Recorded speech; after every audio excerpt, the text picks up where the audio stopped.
Okay, guys. So we're going to be talking about solving rational functions. Right.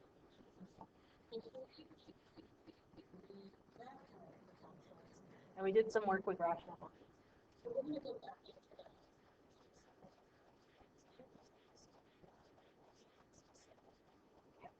So if you want to put it down, you're going to solve algebra, so that's what this is going to be about. And we'll get into how to solve or a radical equation is any kind of mathematical sentence that has squares, whatever. If there's a radical in it, it's considered a radical equation. Okay? We are looking for what number makes that equation. So in our case, we're going to start out with radical equation equals number. And we're going to figure out what we can plug in order to make that sentence. There's 3 steps to solve the equation. The first one is that we need to get the radical alone on either left or right side of the equation by itself. If we don't want to add to it, subtract it from it, multiply, divide, nothing. And we want it by itself. Our second step is going to be to raise both sides of our equation to whatever the index of the equation is. And just a filter here. Okay, this was my little sentence here. A is something we call the index. B is what we call the radicand. Okay, so just so we understand the vocabulary that's going to be used throughout this section. So we raise both sides of the equation to the power equal to the index of the radicand. If we're looking for a square root, then we're going to square. We're looking for a cube root, we're going to cube it. Fourth root is the fourth, so on and so forth. Whatever that one number is sitting outside the radical center, that's what we're going to be working with. That's going to make the radical go away, and then we're working with simply just solve it. We're going to very forward design. So if we kind of look at the example next to our steps, it starts out with the cube root of x minus 2 is outside of the radical. It's very important to make sure that you know what's inside the radical versus what's outside the radical. We're only looking at what's outside the radical for this first step. Okay. So what they did is they added 2 to both sides.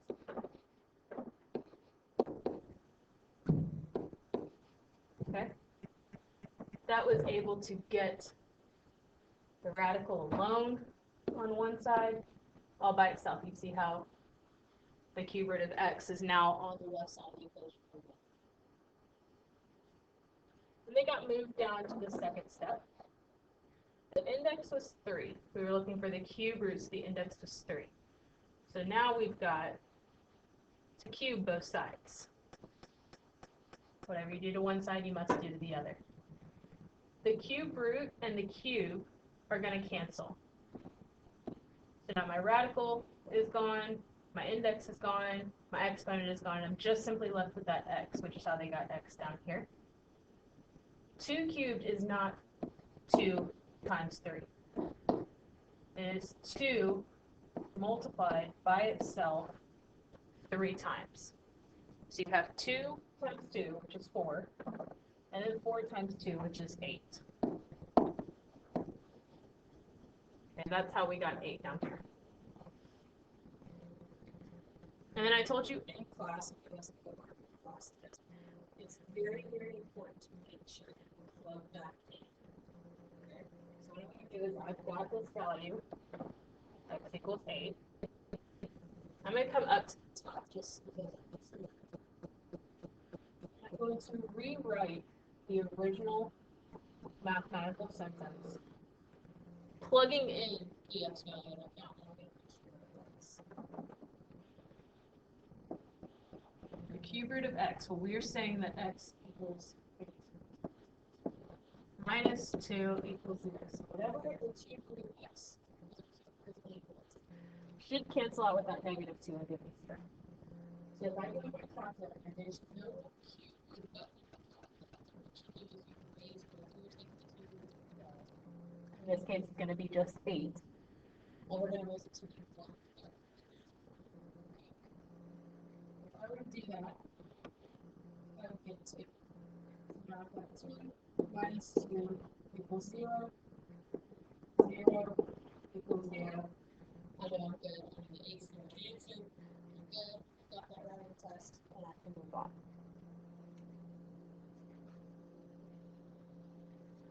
Remember this list an index of 2. Okay, we just put a radical. Because you can't take a square root.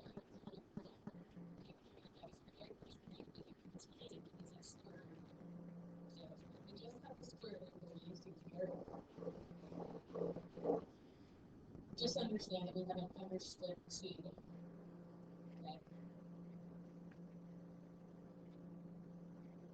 There's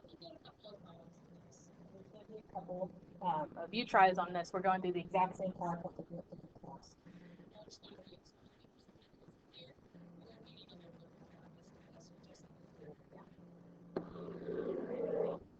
So let's look at example 1 first. I've got 3 square root of x minus 5 equals 8. The first thing, the very first step that we had, if we go back to what we just worked on, was to isolate the radical. I need to get anything that is outside the radical to go in. This 30 needs to go away. He's not lying to the party, he needs to go away. The operation that we see is multiplication. Okay, this 30 is considered a coefficient. Coefficients are multiplied by what they simplify. So we've got 3 times the square root of x. Now I undo multiplication. The end result of multiplication is division. I must do it to both sides. That's going to allow my 3's to cancel, and I'm simply left with square root of x minus 5 equals 6.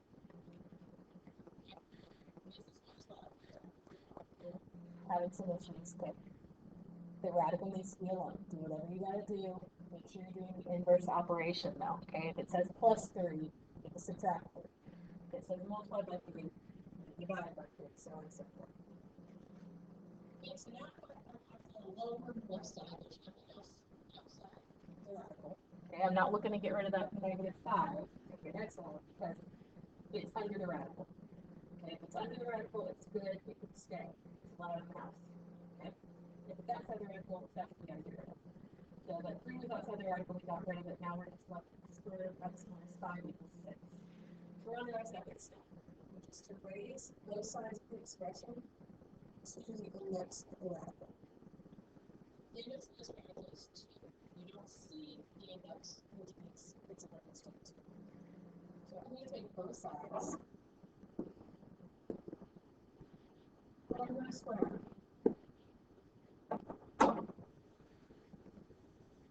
The root and the square makes a lot. 6 squared, we know is 36. Then I'm going to work on just isolating my variable, which is the first step. I'm left with x on the left side and 41. And you go down and you make sure that this actually does work, but please, please, please make sure you're checking it. Got it?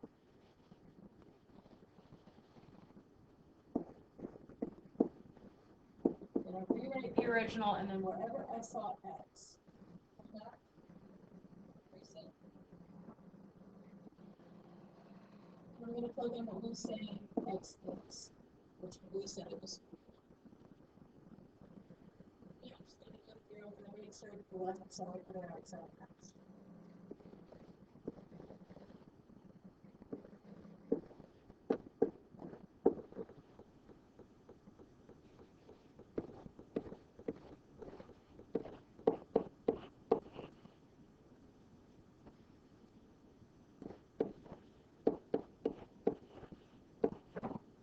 Okay, I get the 18.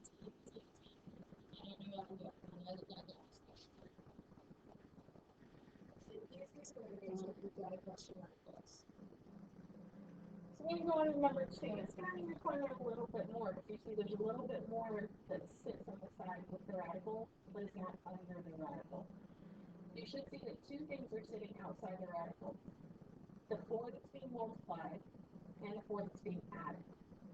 We are always going to get rid of something that's being added or subtracted before we get rid of something that is multiplied or divided. So I need to get rid of this positive 4 first. In order to get rid of a plus 4, I will subtract 4.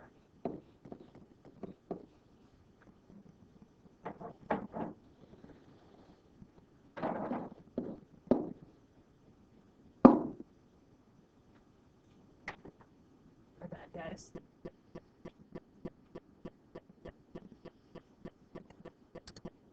There we go.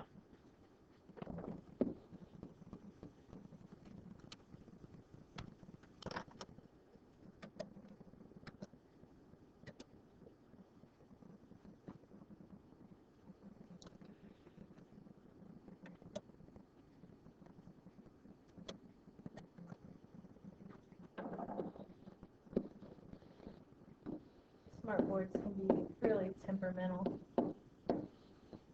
Alright, but now we're back on track. And now I've got 2x plus x. Now I need to get rid of the 4 that's being multiplied. Because again, I don't want anything sitting outside the radical. Since it's multiplication, I'm going to counter that with division.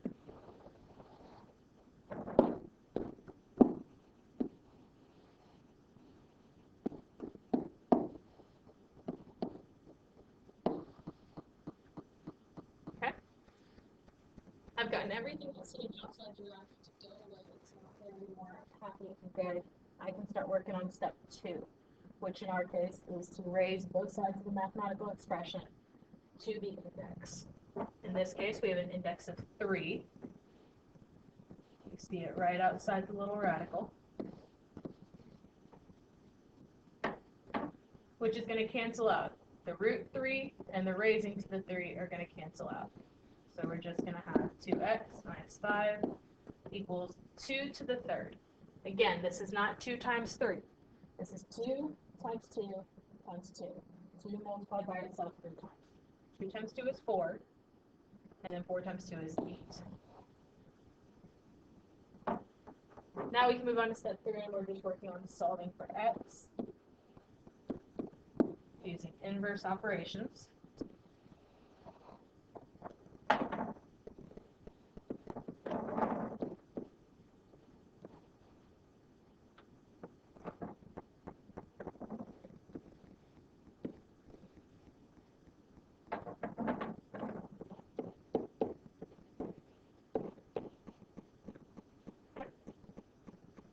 And then again, we're going to have to go through it.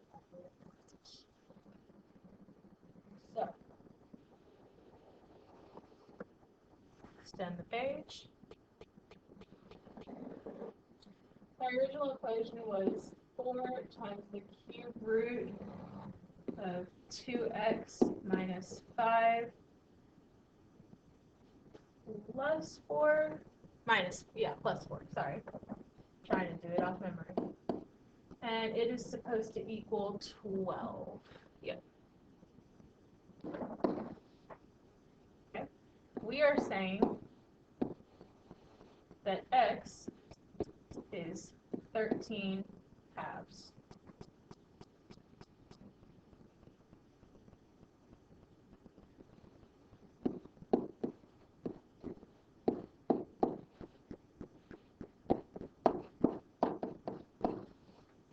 Okay?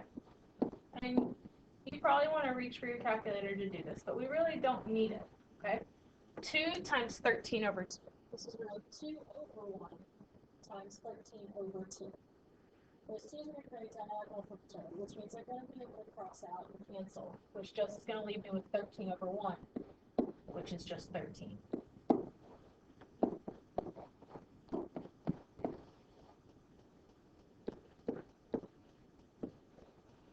Minus 5 is 8.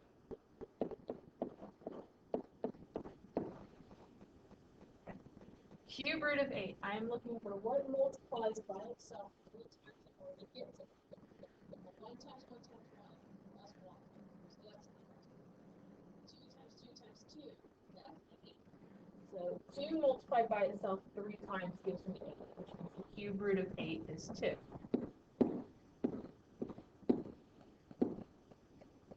The 4 and the third root of 8 are sitting next to each other. The 4 is a coefficient to the 3 root 8, which means these two numbers are going to be multiplied together. That's why you see 4 times 2 up here. 4 times 2 is 8. And 8 plus 4 is 12. So even though 13 over 2 looked kind of weird, it does actually make this much true. It makes it work.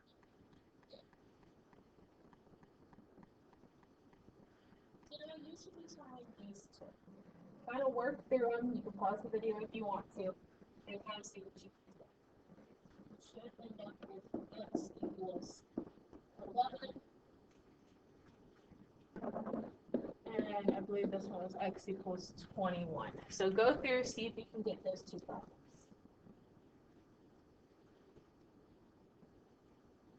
So if you have an equation that contains two radicals, we all know that math has to get harder. It can stay easy. We always build on top of it. There's always something more to do with everything. Nothing is as simple as it seems. However, this is still just the same steps. Get a radical alone. Raise both sides to your index and solve for your variable.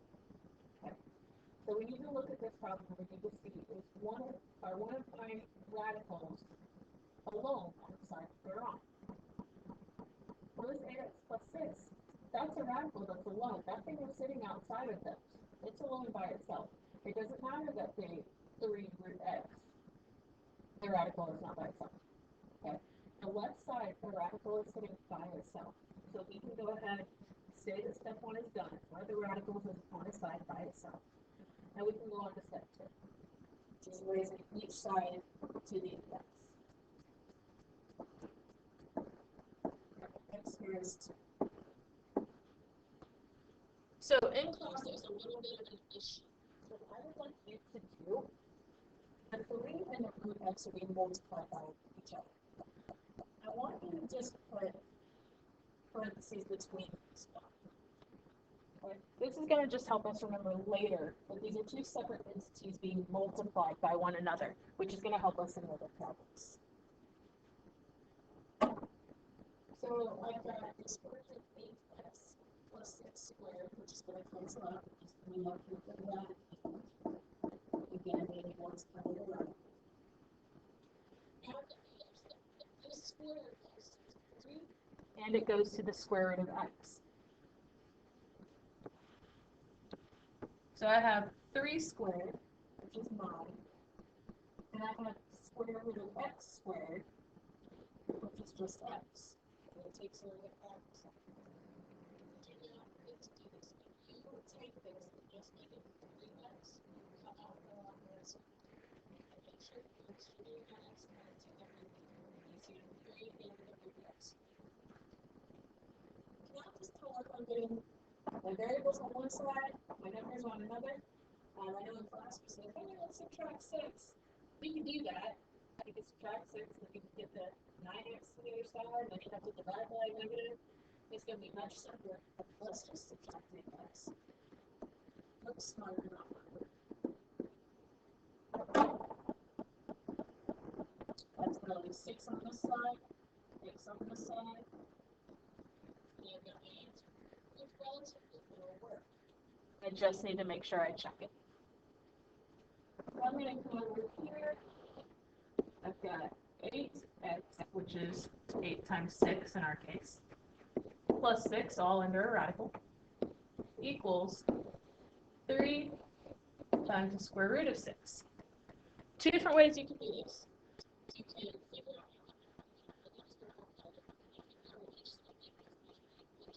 or let's figure out what my left side is and see if I can reduce it down to the right side. Because the right side looks like a simplified radical. So let's see if we can. 8 times 6 is 40. Sorry, 48.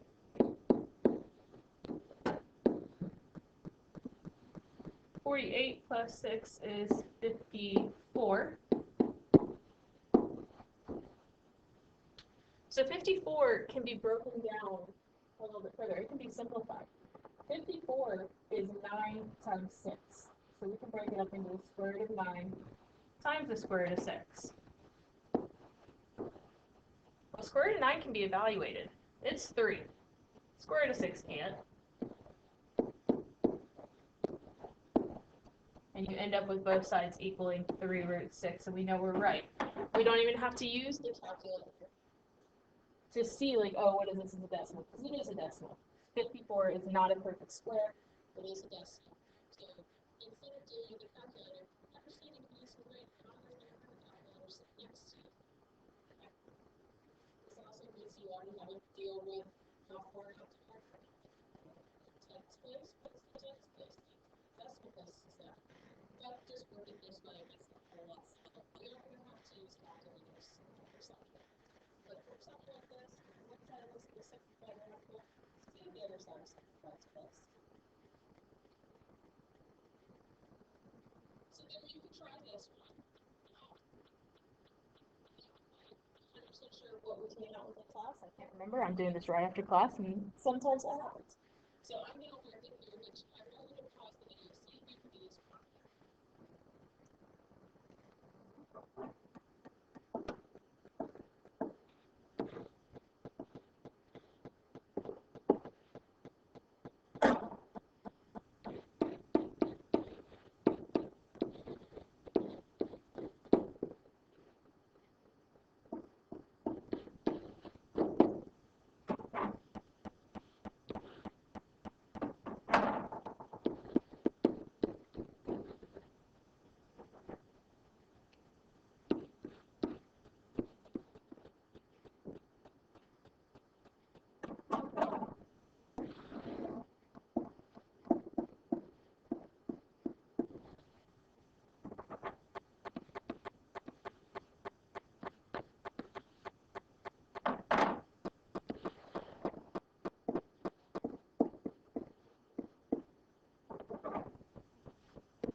Alright, so I'm not going to go through the whole thing.